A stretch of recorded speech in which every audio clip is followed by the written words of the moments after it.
Oke teman-teman, di video yang ini kita bakal bahas tentang Hamiltonian Method dan sedikit tentang household problem. Pertama kita bahas tentang Hamiltonian. Hamiltonian ini apa sih? Hamiltonian ini sebenarnya adalah sebuah metode optimisasi, tapi ini tuh dipakainya untuk problem-problem optimisasi yang dynamic. Jadi dia mirip kayak Lagrange yang dulu-dulu kita pelajarin, tapi sekarang mainannya nih dynamic nih. Dynamic itu artinya dia berubah-berubah kan, dinamis berubah-berubah. Yang maksudnya di sini kita bermain sama variabel-variabel yang dynamic. Contohnya kita punya constraint-nya itu bentuknya adalah dynamic, yaitu kt dot yang kemarin kita pelajarin ya. Kt dot yaitu perubahan K terhadap perubahan T gitu. Jadi ngelihat perubahannya. Sama kayak Lagrange sebelumnya, sama aja. Kita bakal punya objective function. Terus kita punya constraint. Terus dari dua ini dibikin sebuah fungsi kan, di sini namanya Hamiltonian function. Terus Hamiltonian function-nya diapain? Hamiltonian function-nya di first order condition didapetin lah. Kalau dulu si X-star-nya gitu ya, apa yang dicari, apa yang dioptimisasi. Di kasus ini kita itu dikasih contoh sama Angus Chu untuk metode Hamiltonian ini dengan yang namanya Ramsey model. Ngebahas tentang ini juga sih, si household problem juga. Di Ramsey model ini kita punya objective function-nya adalah berbentuk household. Bentuknya adalah household itu pengen maximize utility, yang mana dia sebuah fungsi continuous dari konsumsi ya, utility yang didapetin dari konsumsi, tapi mereka itu di discount. Jadi ada dikali pangkat minus rho T di sini untuk mendiskount. Pertama punya ini kita. Terus constraint function-nya di Ramsey model itu dia bentuknya adalah namanya capital accumulation equation, berarti selalu gitu ya. Itu bentuknya adalah kt dot sama dengan fungsi dari kapitalnya itu sendiri dikurangin konsumsi. Sip, udah dapat ini. Tadi sama ya, kt dot di sini adalah doka per dot T growth-nya. Nah, terus dari sini udah punya objective function dan constraint function, kita bikin Hamiltonian function-nya. Bentuknya gimana? Mirip banget sama Lagrange. Dia bikin Hamiltonian function, ada T-nya karena once again ini dia dynamic ya. Terus objective function-nya yaitu si U-nya ini ya. Di sini ini dia objective function. Terus nanti kita bakal kenalan juga nih kalau si KT-nya ini, KT yang dia jadi punya dot gini, yang dia jadi dynamic problem itu, KT ini namanya adalah state variable. Bukan KT dotnya ya, tapi KT-nya. Jadi aku lingkarin yang ini aja. KT-nya adalah state variable KT. Nah, ini si KT dotnya adalah bentuk dynamic dari state variable itu. Terus kita juga punya ini. Dari sini apa sih yang kita nanti yang bisa kita mainin, apa kan kalau si state variable ini dia equation-nya kan dia yang jadi constraint. Terus utility-nya yang mau kita achieve. Apa yang bisa kita mainin? Nah, yang bisa kita mainin itu adalah si konsumsinya ini, CT di sini. Jadi CT-nya ini adalah namanya dia control policy. Jadi nanti ujungnya yang mau kita cari itu adalah berapa sih konsumsi yang bisa memaksimumkan utility dengan constraint capital accumulation tersebut gitu. Jadi yang kita cari adalah optimum consumption. Tapi karena ini kita kasusnya ini dynamic, Yang kita lihat bukan cuma optimum consumption di masa itu doang, di satu masa doang, tapi di beberapa waktu. Makanya kita lihat adalah optimum consumption path namanya. Ini yang akan kita cari, optimum consumption path. Ini harus diingat aja ya, jadi tujuannya itu ngapain, nyari optimum consumption path gitu. Jejaknya gitu. Jadi kalau kondisinya lagi gini, konsumsinya harus gimana gitu. Oke, balik lagi kita ke nyusun Hamiltonian function ya. Hamiltonian function isinya ada si objective function, habis itu ditambah sebuah variabel nih. Kalau dulu sama lambda di sini ya, tapi karena kita main waktu, kita pakai lambda t gitu. Lambda t dikaliin sama constraint-nya. Kalau di sini si lambda t-nya itu namanya dia adalah co-state variable. Nah, dari situ baru deh kita harus cari first order condition. Jadi ini tadi udah dapat Hamiltonian function, sekarang kita cari first order condition. Kayak si Lagrange ya, abis dapat itu first order condition. First order condition di sini ada 3 yang harus kita cari. Yang pertama, kita akan ngederive si fungsi Hamiltonian ini terhadap kontrol polisinya, si CT-nya itu yang nantinya mau kita cari dia path-nya kayak gimana. Nah, ini akan kita set sama dengan 0. Yang kedua, ini kita turunin si Hamiltonian function-nya terhadap state variable, berarti terhadap KT, state variable. Nah, ini yang ngebedain. Dulu kita ngesetnya sama dengan 0 kan kalau di Lagrange. Kalau di sini enggak, di sini beda. Di sini ngesetnya lambda t dikali rho dikurang lambda t dot. Ini ngesetnya ya, jadi ini rulesnya gitu. Terus yang ketiga adalah nurunin Hamiltonian terhadap si co-state variable. Co-state variable, dan dia hasilnya kita set dengan KT dot yang awal, constraint kita yang awal. Nah, ini rulesnya agak beda dengan Lagrange di sini aja sih. Nah, ini untuk rulesnya nih.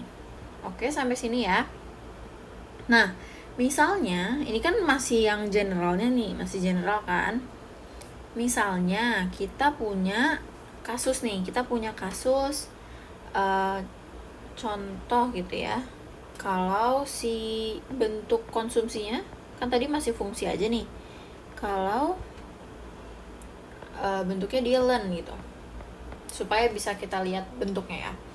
Berarti bentuk ngintip di situ, berarti Hamiltonian function kita kan adalah ln CT ditambah, ya ini sama ya.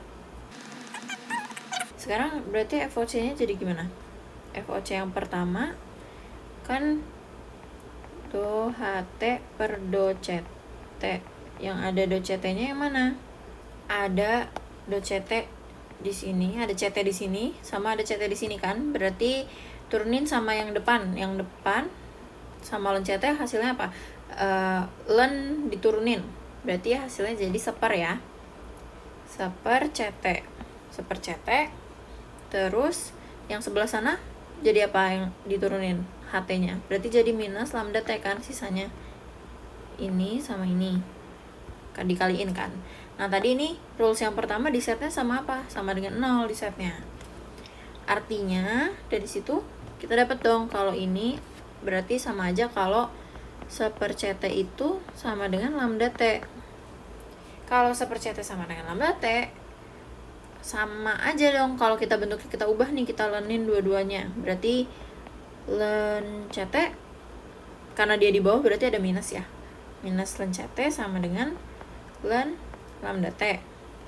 Terus kalau ngide lagi, ini diturunin dong terhadap T gitu, supaya bentuknya jadi bentuk yang ada dotnya tadi. Kalau minus do ln CT per T terus sama dengan dolen, ini kan diturunin aja bareng-bareng gitu ya. Berarti jadi apa nih, di sini ada min seper CT dikali do CT per do T. Yang di sini jadi seper lambda T dikali do CT per do T.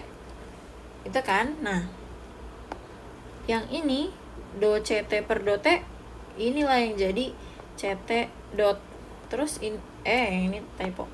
Yang itu do lambda T per do T, berarti dia jadi lambda T dot. Makanya dari sini kita dapat, dari baru FOC yang pertama nih, kita dapat sebuah persamaan, yaitu kalau minus CT dot per CT sama dengan lambda T dot per lambda T.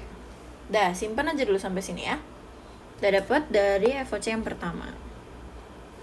Sekarang kita lihat FOC yang kedua.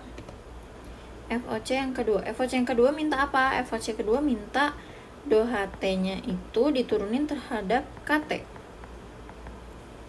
Kalau yang tadi HT-nya, si fungsi Hamiltoniannya diturunin terhadap KT. KT ada di mana nih? KT adanya di sini kan? Warna lain. Adanya di sini nih KT. Berarti yang sebelah kiri nggak ada, sebelah kanannya jadi ada apa? Lambda T dikali dengan si FKT-nya diturunin ya. FKT diturunin terhadap KT. Tadi dia rules-nya di set sama dengan apa? Sama dengan lambda T kali rho min lambda T dot gitu. Nah, dari sini apa yang bisa kita mainin nih? Kira-kira ngide-ngide aja sih, ngide-ngide nih. Tadi kan punya ini nih.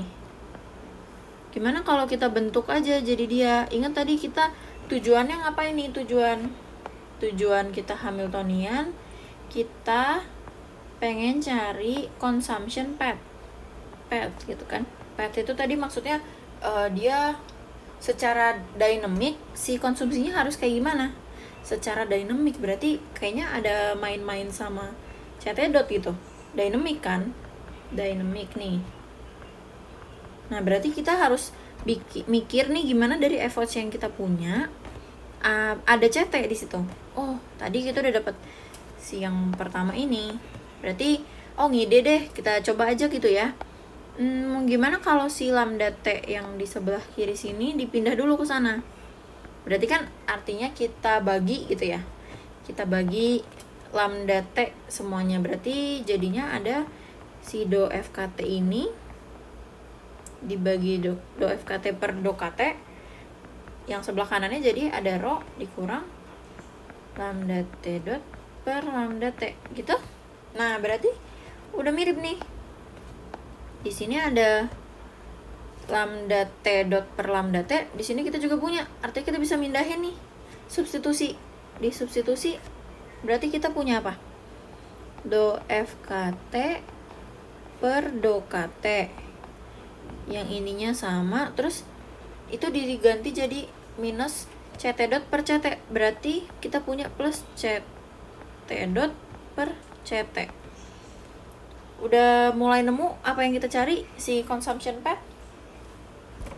Udah ya, karena tadi kan kita tahu kan consumption path berarti dia konsumsi tapi dia dynamic. Nah, ini nih yang kita cari. Nih, yang kita cari.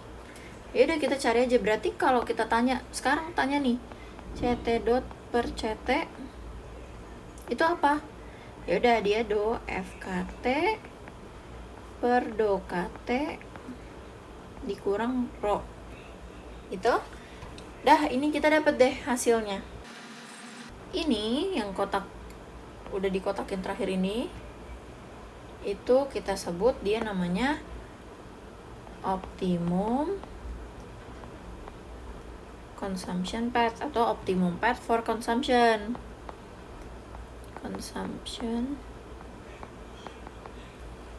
Nah, ini tadi si CT dot per CT ini artinya dia tuh kalau disebut dia consumption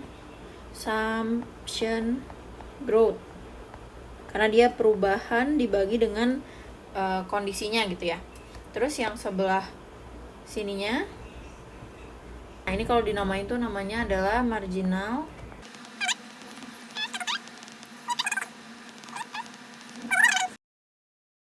yang ini tadi rho-nya ini dia discount rate ya.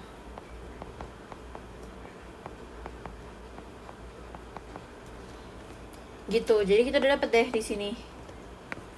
optimum consumption path. Yang tadi itu yang kita cari ya. Setelah udah nangkep tadi contoh make Hamiltonian di Ramsey model, kita coba lihat kasusnya di neoclassic growth model ya. Jadi di makroekonomi ini kita bahas growth model nih. Yang pertama tentang neoklasikal ya.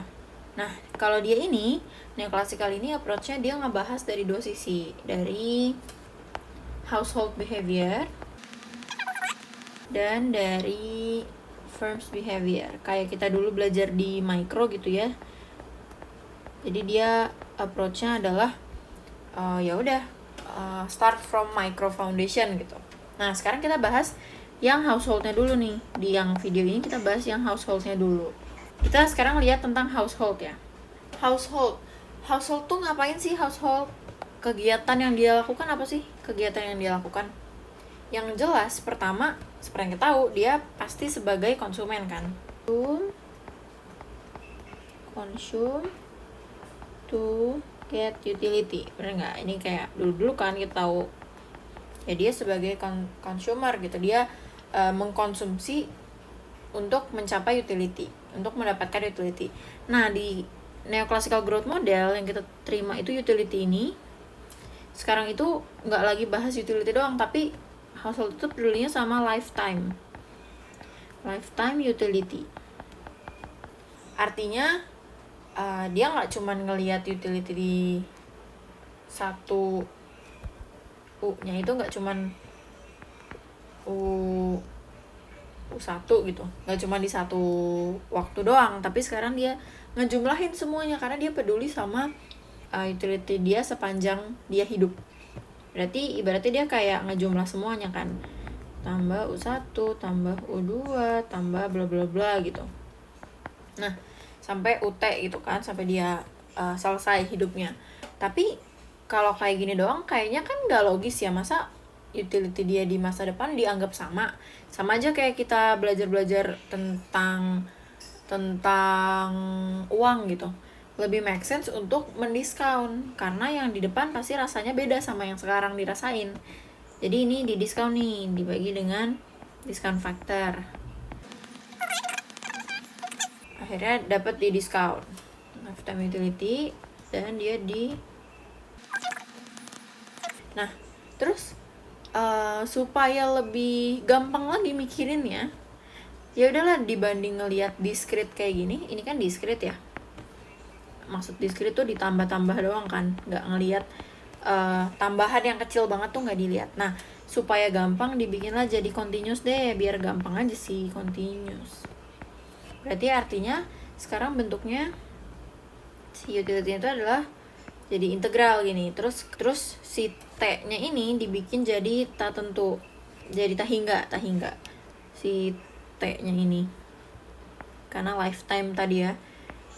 Continuous dan dibuat infinity.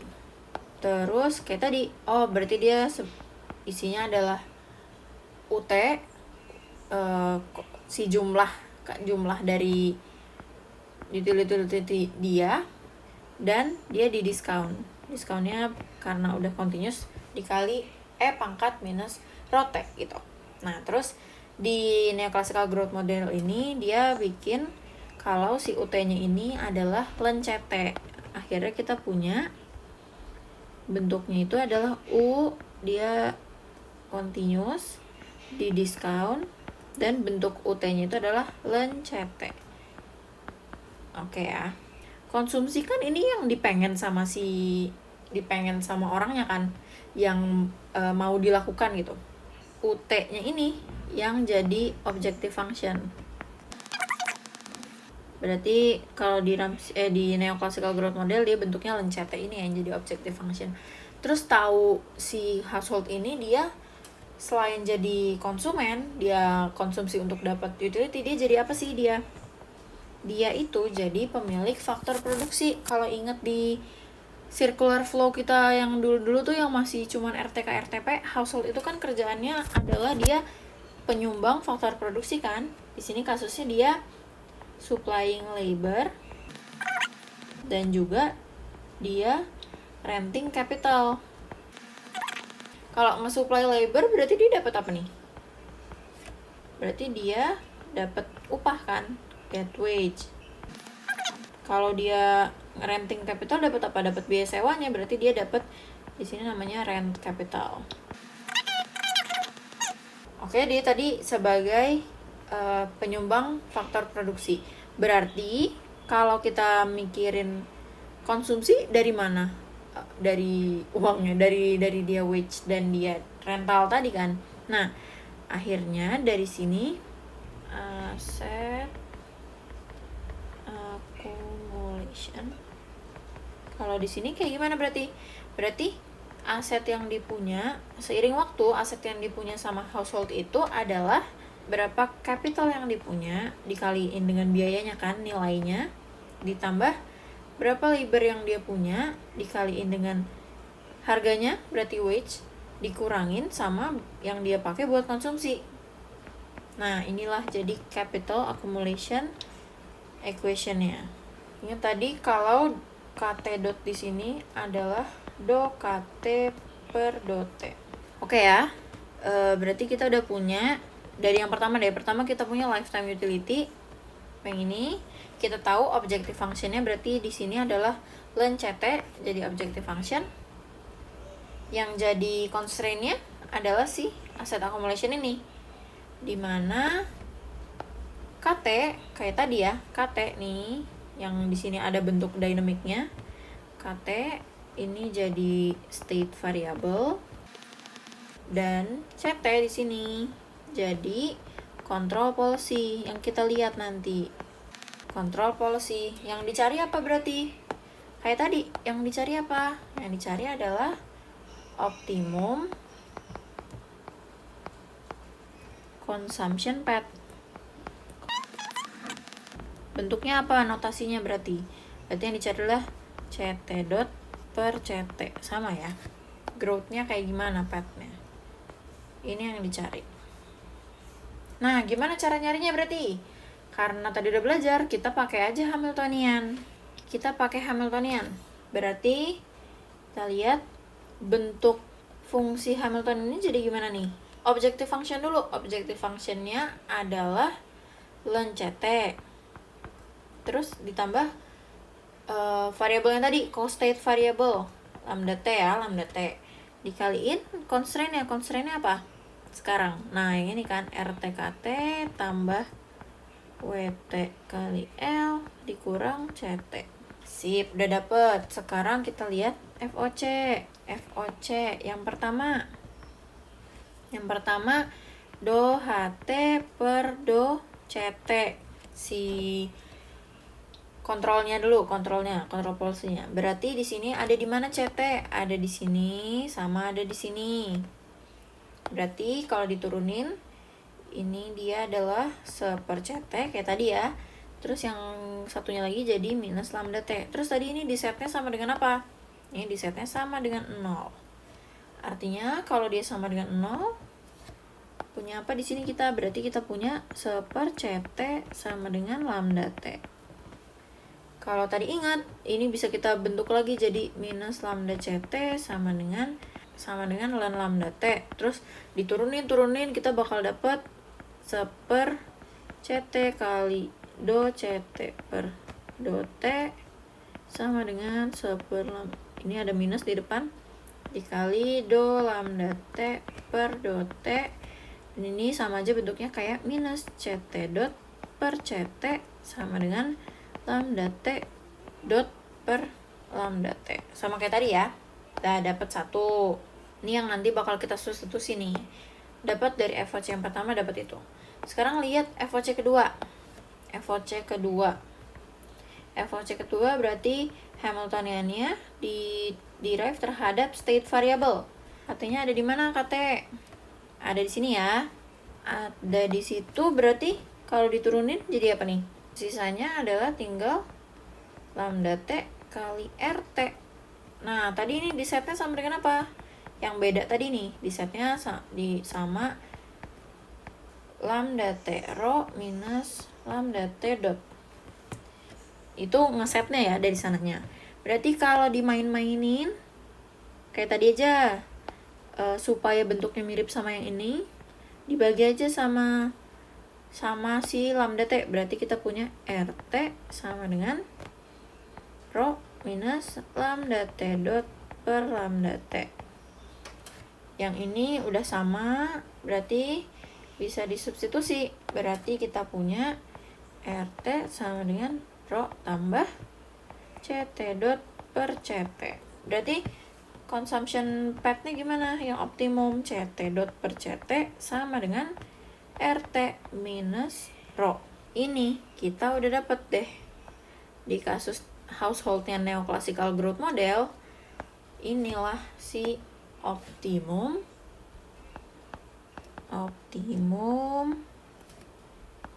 consumption path. Dah dapet. Oke ya, jadi ini kalau kita plot juga bisa. Kita bisa plot dia bentuknya. Kan kita mau lihat path-nya dia kan kayak gimana. Jadi kita ngelihat perubahannya, CT dot perubahannya dibandingin sama si CT-nya, dibandingin sama kondisi konsumsinya. Dia bentuknya bakal gini. Ketika si RT-nya lebih besar daripada rho, RT tadi kan rental kan. Ketika rentalnya lebih besar, pendapatan dia dari rentalnya lebih besar, artinya diingat tadi yang CT dot per ini kan berarti growth-nya ya, consumption growth. Nah kalau si RT lebih besar daripada rho, berarti kan artinya si CT dot per CT ini dia positif ya. Kalau positif berarti dia nambah gitu. Artinya dia nambah gini. Nambah. Terus kalau kebalikan kasusnya, kalau RT-nya lebih kecil daripada rho-nya, berarti si CT dot per CT-nya dia kurang dari 0 kan? Dia jadi turun gitu konsumsinya, tambahannya turun. Berarti dia kayak gini. Nah inilah plotting consumption path-nya. Oke, itu aja pembahasan untuk Ashiza Makro 2 episode 1 ini.